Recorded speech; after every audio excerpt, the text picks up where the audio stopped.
Hello friends, today we're going to be working on compound words. So you're going to see this page and it says compound word sort.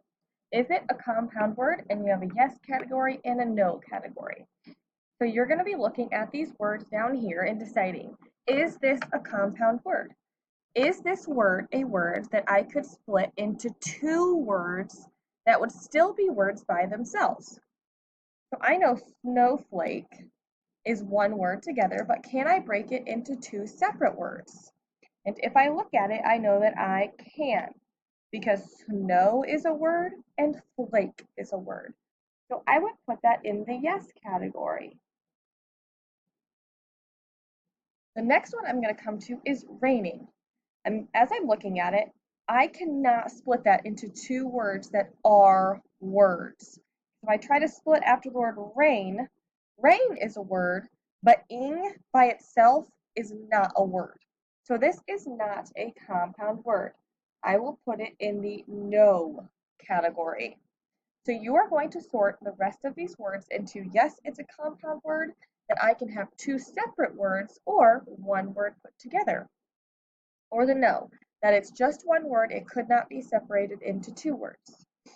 So again, your words are snowflake, raining, pencil, butterfly, moonlight, apple, ladybug, banana, rocket, cowboy, pancake, raindrop, window, feather, homework, bookworm.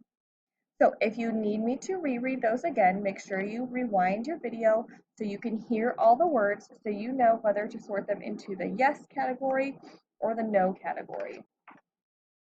On the back, you are splitting your words. So if you have a compound word here, these are all compound words, what two words do they make?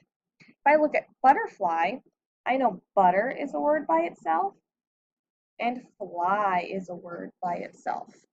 So butter and fly are words, and then butterfly together is a word. So these words, you're going to be taking them and splitting them into their single words.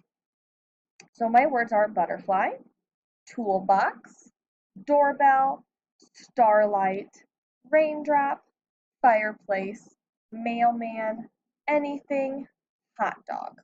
So again, what two words make up this compound word? When you are done, make sure you put your name on it and turn it in.